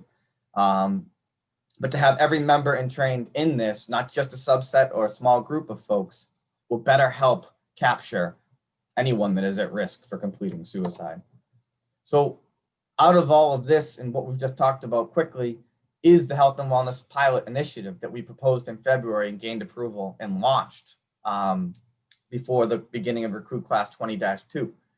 So the goal being is it was a 3-phased rollout. It was really an Recruit initiative in phase 1, but just keeping in mind, we're bringing members of service into a workforce that's known to be stressful, but then throwing a pandemic on top of it with folks that are struggling potentially in a new city, for competing for a new job for 28 weeks of training that they may or may not get. And we had to create and instill resilience. And we didn't do it through the normal measures that we've taken in the past. So we instilled this wellness component. And what we really focused on was multiple touch points, being clinical guidance, taking mental health and stigma out of the darkness and putting it right out into a program that they will see 1 hour every single day, bringing yoga and meditation into Recruit PT, bringing CrossFit, personal training in every single one of our recruits. While we don't give nutritional advice, we help them seek success for themselves. So prior to coming in, they upload everything they ate the week before the academy to our Health and Wellness Staff platform run by Felicia Hickey. And they go through everything and they say, hey, you know, what are you trying to do? So when you talk about unhealthy eating habits, if you stop it where it starts in an industry that historically, you know, most of our guys eat in the front of ambulances on street corners or from sub shops or from Chinese food restaurants or places that they can get something quick and get back on the road. And if we can stop that by teaching meal prep and teaching how to plan for success early on, we can change systemically the culture that knows differently. So if we commit to that in the beginning in phase 1 through fitness, yoga, meditation, nutrition, being within yourself for 1 hour between your own ears and reflecting in, plus the clinical component, which is every single member of the recruit class that started in this met and sat down with a department clinician. Not ordered, there was no therapy going on. It was just an introduction of who they are. Take the stigma out of it, take the mystery out of who they are or where they are, and create a relationship from the jump. So when you are in crisis, you wouldn't think twice of picking up that phone and saying, hey, Lori, I'm in crisis, and this is what I need. Just real quickly, is phase 2 and 3 that are now all rolled out. Phase 2 was opening it up to the membership. We're still under COVID restrictions, obviously, so it requires pre-signing up, wearing a mask, and exercising or meditating or doing yoga at a distance. But we found great success in getting members out. Quarantining and isolating for those that are first responders in the public to do work, home, rinse, and repeat for months on end is going to be detrimental. We have to make some concessions, and this is the one that we're choosing to make right now in creating the safest environment that we can.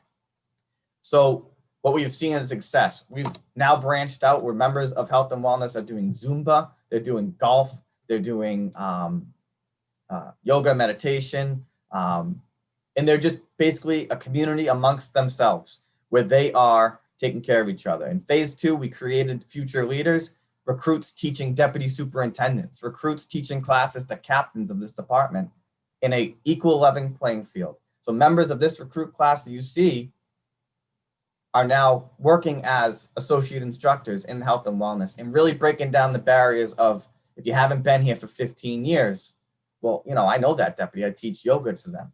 So what we're trying to do is now it's rolled out department wide. So following the restrictions that we have to keep our members safe right now, they're working out amongst each other. They're treating themselves right. They're treating their body right. And it's really a unique time to capitalize on this because our members, although they're stressed and working more than ever, they've never had more free time as well. You know, when you think about everything, every social activity, weddings, christenings, everything has stopped. So we've asked them to fill that void with something for themselves and hoping that we create a culture and just a general understanding of this is how you should be treating yourself. And we hope that in the years to come, we will see this ripple through a department and change a culture that's already starting to grow. So thanks for listening out. Thank you very much. So with that, we're going to turn over to the lead sponsor. I know we have colleagues that might have some questions as well. So Anissa or Sabi George, if you want to start the inquiry. And Thank you very much, Mr. Chairman, and thank you everyone for those for the presentations and the conversation and the work that you're all doing to support your members and to support members of other departments during this time, and by extension their families, and then by extension our communities across the city. I'm just very grateful for your time, your work, and your commitment to this. Dr. Hamrock, my first question is for you. A lot of your presentation really was great to just have a deeper understanding of the impacts of stress and chronic stress. I appreciate too the education around the post-traumatic stress injury as opposed to disorder, and I will take that on as a part of my regular vocabulary as well. You know, a lot of your work certainly was focused on BPD. When we think about the statistics and the impacts, I imagine that it's similar across EMS and fire too when we think about the impacts of stress on the body. Yeah, I talked about the police today, Council, but certainly the similar with police, the EMS and fire as well. And I can tell you it affects their physical health as well, the mental stress they deal with on the fire scenes and dealing with critically ill patients, beats them up physically and mentally. And I see the same stats actually, the 150 or so Boston firefighters we put through the screening program, the results really mirror the police department as well from the mental effects of their job. I don't have as much numbers for EMS because the majority of those 402 we screened were Boston police officers. But the ones that we do see certainly have significant diseases as well related to the mental health effects of the job. Right, and I appreciate too your focus and your continued focus around the impacts on female officers around the prevalence of disease and or presentation of potential issues. For Pat and Joe and Pat, where do we see the gaps in care? Like where is what's missing? Or what are the things that are missing that we can be supportive of? I know, Lieutenant Coulter mentioned members have to go through headquarters to get support services. To me, that is a potential challenge or barrier to accessing care. Where are some of the other gaps in services that you're not able to give your members? Well, I would say one of the main gaps is the insurance issue. Harvard Pilgrim, as we discussed briefly yesterday, Harvard, I think the number 70%, 75% of city employees have Harvard Pilgrim.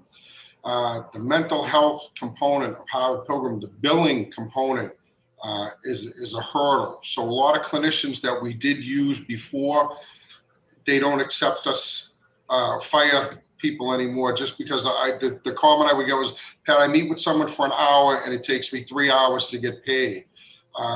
And so I'm not sure what the process is because I'm not a clinician billing, but I know that that's been an issue, an ongoing issue. We've lost some good clinicians because of it, and we have kept some people in the loop. The Leggett group from Rosendale has stayed with us, Sarah Henderson, Chris Walsh. There's certain individuals that don't mind doing the extra, but they have some of them have family members that are on the police or fire, so they want to be there for us. But I do know it is an obstacle trying to keep good clinicians because of the hurdles of getting payment from these companies. So whenever I go into the drill class, when they bring a new drill class into the academy, I often talk to the members that are coming on and I say, you were pitched a program of an HMO, and if you pay the extra $100 now and get a PPO, it serves you better because you'll have more access to more healthcare. You can go where you want pretty much. Another issue that we do have with the healthcare is that the city incentivizes the veterans to not buy into the city insurance because I think they get a $2,500 reimbursement a year, or I don't know what but if they don't buy the policy and they use the VA, then they get a refund or an incentive check for not using the city's insurance. And then when we come to certain issues where, say there's a substance abuse issue, say we have a firefighter that had a knee replacement or shoulder surgery and they're on pain medication for 2 or 3 months, they cannot be on Suboxone when they come back to work. So, because they can't work on that. And then we'll have members that'll say, well, I have a problem here. What do I do? And if they try to go on Vivitrol, which wouldn't come up on a drug test, if they get injured, now pain medication won't work for them because it's an opioid blocker. So their device is to go to the VA, and the system there, if they go to a detox at the VA, they might only get 3 days. They might not even get seen in an actual residential setting. They might get Suboxone to take home. And again, it would be the insurance issue. So the other problem I look at is that in Massachusetts, if you come in with the substance abuse issue, we don't really have a 28-day facility that we can send you to in state. So if I'm talking to you and you're on pain medication, you're trying to get off it, and I'm telling you the only 28-day program we have is down in Pennsylvania, and you got to uproot and go down there for 28 days, it's a big ask for someone. And then again, with the threat that you're in trouble with the job if you test positive. So I think looking at the insurance issue would be very helpful. And if we could somehow figure out how to get people a longer term in treatment in state, like at a Gosnold or a NORCAP, or High Points or St. Elizabeth's or the Faulkner or one of these facilities or McLean's. I think that would be helpful, because a lot of people look at it and the residential component is overwhelming, but then having to pack and leave the state is also another effect. That's what I think. Great, and I do want to just echo your accolades for the Leggett group. Jen Leggett's been someone who's taught me a lot about accessing mental health services, and the work that she does and her groups do are amazing. So grateful for mentioning her and her work. Joe, do you have something to add? I think the biggest thing is, and you made mention it before, Counselor, is time for my officers. That's the biggest issue. Is a lot of them they want to get the cardio workout in. That's the biggest thing we preach when we do a critical incident debriefing, and that's been something I've been focusing on since I've been involved with the unit on a volunteer basis prior to taking over for 20 years. Is that cleaning out of the bloodstream, that 20-minute to half-hour workout or some kind of elevated heart rate we can get for the officers to prevent this buildup from all the chemicals they have dumped in the stress response. Excuse me. So the biggest thing for us right now is time. Thank you. Appreciate that. I don't know if anyone has anything else to add before I return to other colleagues. I'd like to say, with the city of Boston, you pay about $20,000 per employee for health insurance, and I think questions are we really getting a bang for the buck with that, and particularly mental health issues. If you have an orthopedic condition or a cardiac condition, I can get you seen today.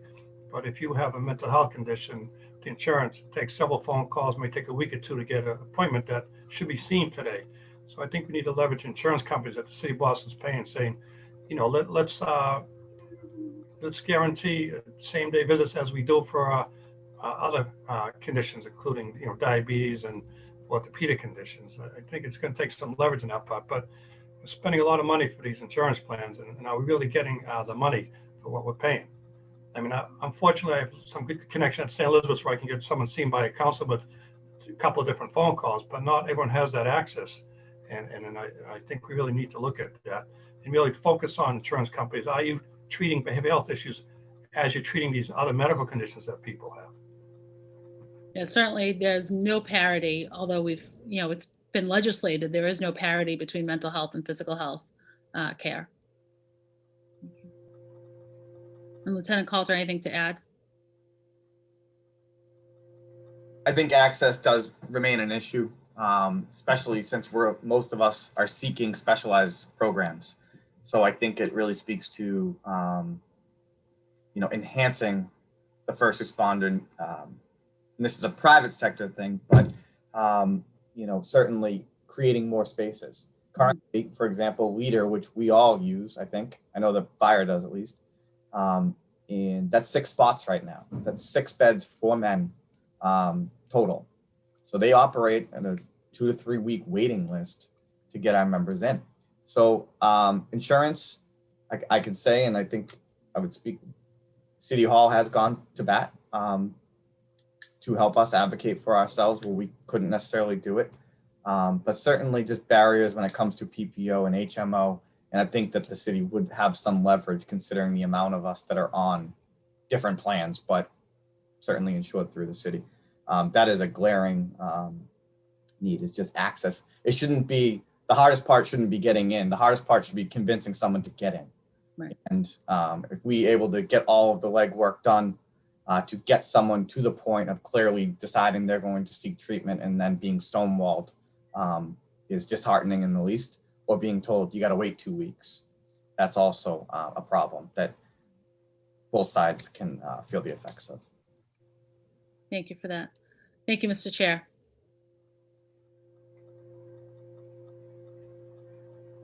We maybe have lost Chairman Flaherty's audio, so I do know that Councillor Flynn was next on the list. Councillor Flynn?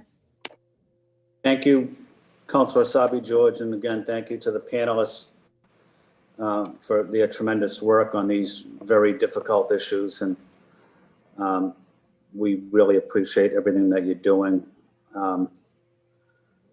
The fire department, I know the stat was 50% of those that retire die within a couple of years after retirement. Many of the firefighters knew my Uncle Dennis very well. He died young from heart disease, and he was like a second father to me. So I miss him. So this issue is very personal, and whatever I can do to be helpful to the fire department, the police department, EMS. But I think the rhetoric and the verbal assaults on police, on EMS or fire is having a devastating impact in cities across the country. Police are already under PTS-related challenges. And about the last thing you need is someone, verbally assaulting you. I think we also have to have a public awareness campaign about the destructive comments that take place, that they really hurt so many people that are trying to do a good job on our behalf. When I think of the police officers in my community, I think of Bobby Flynn, who's a Little League coach, or Richie DeVoe, who's active in the community, or fire department, Willie Osterguy. But those are people that are always giving back. But I guess my question is, thinking of it, especially the police department or the fire department. I know you have a lot of veterans on your department, and we hear about the forced overtime, especially the police department. Many of them working double shifts.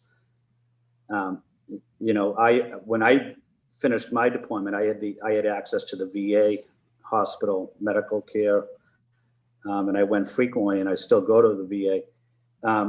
But how can you access, medical care at the VA if you're a police officer when you're working so much, and the department is counting on you to work, 14, 15 hours a day, 6 days a week? You need a break to, go to your medical appointments, your mental health appointments, to take your daughter to a dance lessons, or your son to a baseball practice. But I wish there was an extra part of sick time, for our city workers that they can use to deal with a lot of these ongoing challenges. But I am concerned that we don't give city workers enough sick time so that they can deal with a lot of these ongoing mental health challenges. We see 24 veterans commit suicide a day. Certainly that's a staggering number, but I also know it's a high number as well in the police departments across the country. But I just wanted to ask Joe is there any way we can think about, short-term or long-term of how we get access to sick time for our police officers or for our EMS or fire department, just generally speaking, if you had any thoughts about that. Well, I hate to default to the standard answer, but that's above my pay grade, but it's way above my pay grade. But I can say, at least on the veteran end of it, because we do have a good deal of veterans, and we actually have a lot of officers that are still in the reserves and still deploy and come back, have multiple deployments under their belts and come back and have to step down. One thing the on-site and Dr. Duggan started and pioneered years ago was Restore.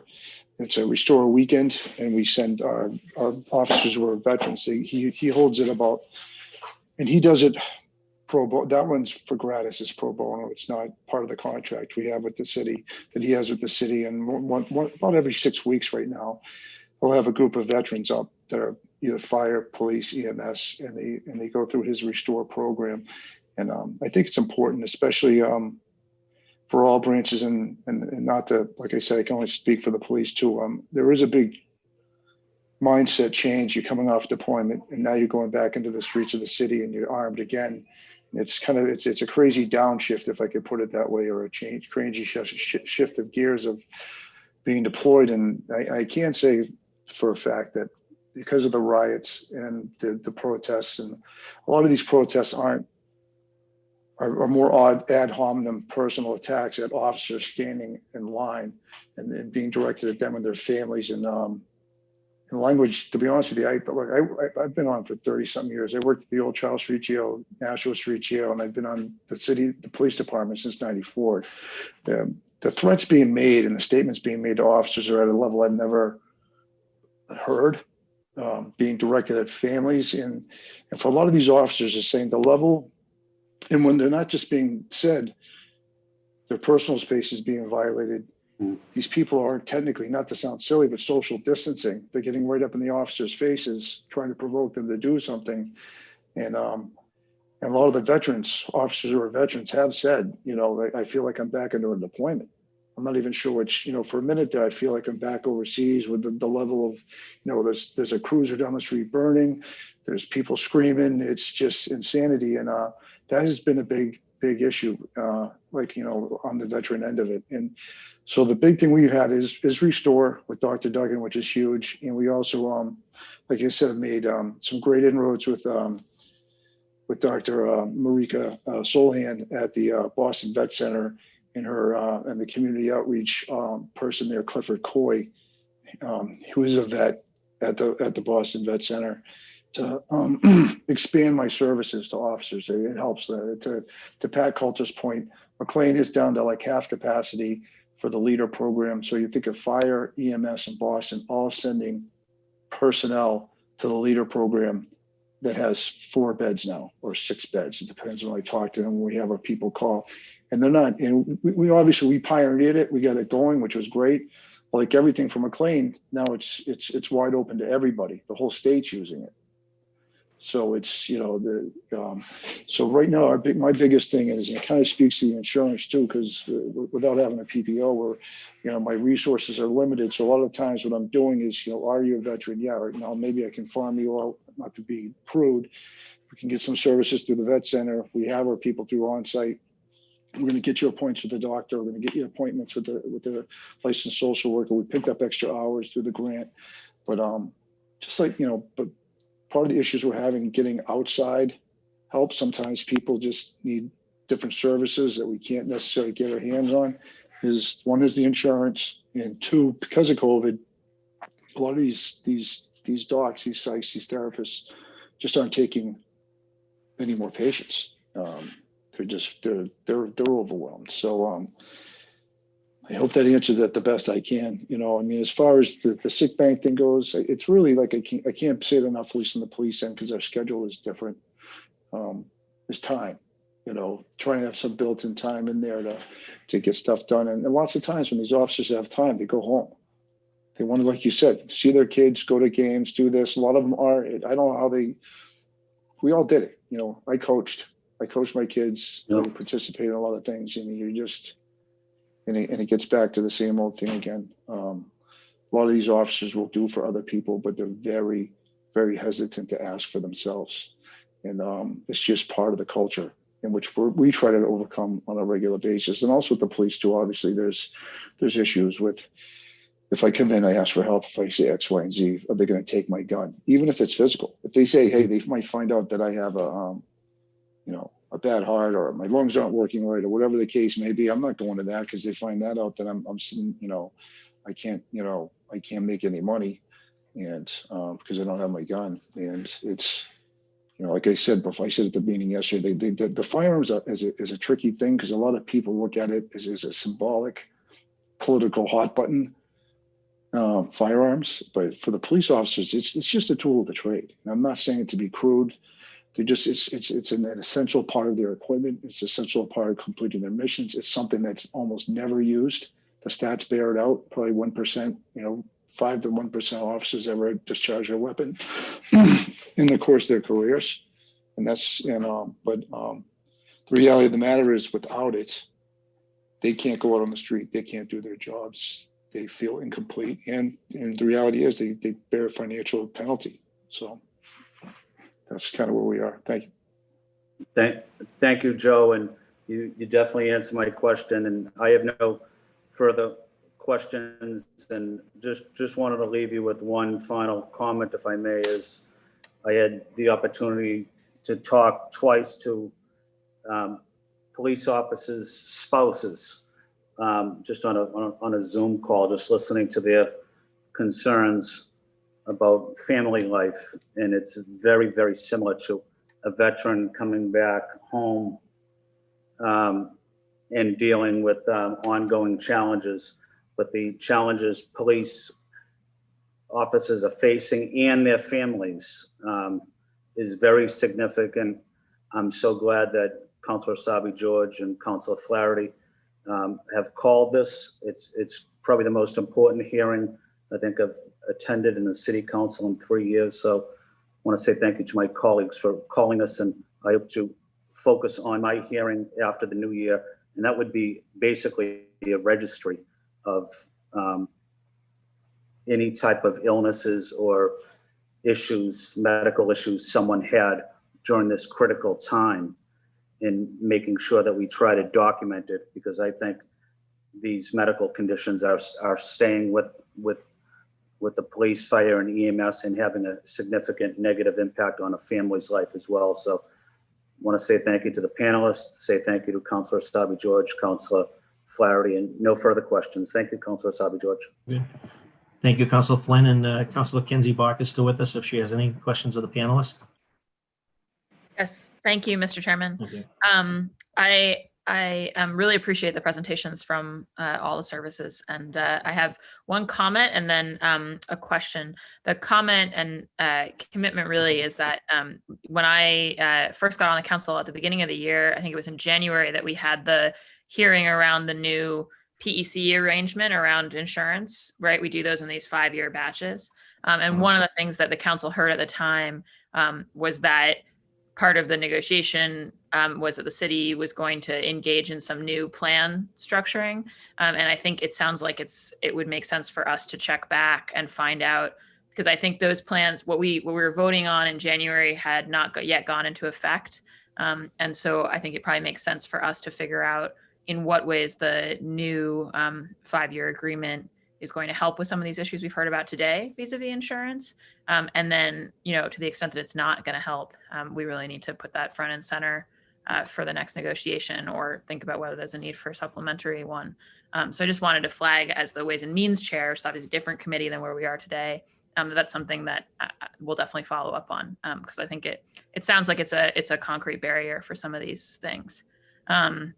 And then my question, and it's really, I guess, for Dr. Hemrock and for Joe, is in a hearing we had a few weeks ago, we heard about this really significant uptick in officers out in sort of extended sick and injured category, and the first instance of that uptick, it had been kind of sitting at about 150 officers. And then last year, so between January 2019 and Jan 2020, so before the pandemic, and the most recent issues, it had gone up by 60 officers, which is like, almost 50%, 40% rise.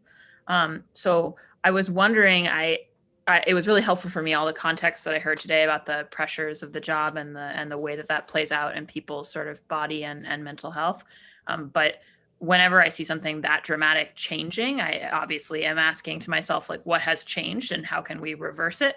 And because it's prior to COVID and prior to all of the developments of this year, I'm trying to get a feel for what that could have been. And I was wondering whether either of you are able to shed any light on what new pressures or new dynamics on our officers are causing that.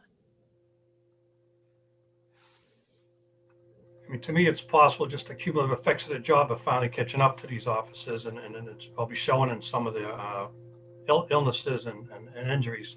If it was before COVID, certainly we see a lot of officers come down with COVID, and some are still suffering the long-term effects of the COVID, and they're not 100%, unfortunately. But I would say it's more just accumulation of things. I haven't heard anything specific around that period of time why there would be an increase in the time off like that. But I could see, the cumulative effects of this job catching up, particularly these officers in the mid 50s and late 50s, really seeing the effects of beating them up physically and mentally. And I think it's finally catching up to them. Joe, did you have any comments? Excuse me. Well, yes and no. One is I can't comment on the numbers because I don't know, individually what each officers are going out, or if there's a certain type of injury that's maybe there's a significant rise in certain types of injuries. I'm not really sure. But I'd have to echo the doctor's point. And I think a lot of it is, I don't know if the numbers, if the initial injuries going up or the amount of or is the duration of time that the officers out staying longer. So they're driving that number up. So it's a larger aggregate that's out. You see what I'm saying? Where it's an issue, like we have a lot more officers out, but if you're looking at it, they've been out for a longer period of time, and they're not getting back as quick. And I think a lot of it does get down to what we're talking about here, whether it's PTSI or physiological determinations. And I think, like I like to write a little equation. I call it like emotional erosion is equal to physical plus mental maladies, and then all of them together add up. And so I really couldn't say as far as the numbers, but I would think it's more along the lines of like what the doctor said. And also I'd want to check if it's just an aggregate that's grown because the recovery process isn't as quick as it used to be. Yeah, no, I agree. That would be really helpful to understand. And in terms of what the doctor said about catching up, I guess to me then, I guess that would make sense if we have a particular sort of bubble of officers all in the same age range, right? Like if there's something that's changed. I was struck by how much it had been sitting pretty consistently. Obviously those 150 that it was sitting at consistently were changing who they were, right? And now for it to go up 60 in a year, and then, it's gone up another 60 this year. But I think there we can have more of an understanding about the COVID impacts and other things, right? But like to have gone up last year by 60, it just, it's really striking. I think you're right, Joe. It would be good to understand whether that folks who were on that injured sick category in 2016, 17, 18 are just still there because there's a really long duration issue or what. But it's very concerning to me. There are obviously, budgetary and other implications when we're replacing 94 officers a day worth of folks. But more concerning to me is just the idea that we've got this like real sudden swell in long-term injury. So I'm hoping, I know there are folks in the department who are looking at it. I'm hoping that, as folks figure out what's going on there, that you could share it back with the council, because again, if there's a policy thing, if there's a conditions of the job thing, if there's a, anything that's causing that bubble, I think it's like pretty urgent that we know, because now we're at like 12% of the force or something in that category. So it just really underscores the importance of this hearing today. Mr. Chairman, I think those are my questions for now. Very good. Thank you, Councilor Bach. And anything from the lead sponsor? Any final comments before we let the panel go back to doing what they do best?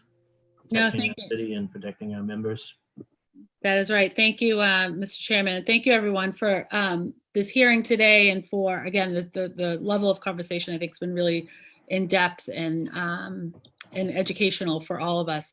And I think it highlights the importance of us as a city being more proactive around making sure that there's access to both physical and mental health care and wellness programs across the board. And that proactive certainly starts at the academy level, and we'll probably see, as we've done more of that as a city at all academies, we'll see that benefit over the long time. But the members that are members now need to make sure that we have access to the right care, and being more proactive saves energies and resources for when we have to be reactive to incidents. And, I think for me, it's making sure that as a city, it's our responsibility to ensure that our first responders, those that protect us and respond to our calls, our police, firefighters, and EMTs and paramedics, that they have access to high quality services across the board, across the spectrum, and that we make the time for them to access those services. Because we're hearing that it's one thing to have a desire to do, or to be seen, or to be well, or to get well. But if you don't have the time to do it, it often just gets pushed down on the list. So I think that we've got a few sort of tasks before us when we think about the work that's left undone, that we need to focus our energies on as a council, certainly in collaboration with all of you. So just grateful for the education and for your time and for your continued commitment to the physical and mental well-being of our first responders across our city. Thank you, Mr. Chair, and thank you to Pat, Joe, and Dr. Hamrock for being with us. Good. Thank you, Councilor Sabi-George, for putting this forward, for my colleagues, Councilor Flynn, Councilor Bach, Councilor O'Malley for attending, and obviously the panel, our Commissioner and our Lieutenant Sergeant and the Doctor. I think it goes without saying that the Boston City Council loves our first responders. You guys have a great ally in the council. Anything we can do to continue to work together to support these programs that help protect the men and women of the Boston Police, the Boston Fire, and EMS is something that I wholeheartedly support, as do all my colleagues. So thank you again to Councilor Sabi-George. And with that, docket 0503, it's an order for a hearing regarding access to wellness programs for first responders. This hearing will be adjourned. And have a great weekend, everybody. It's great to see you, Joe. Thank you, everybody. Thanks.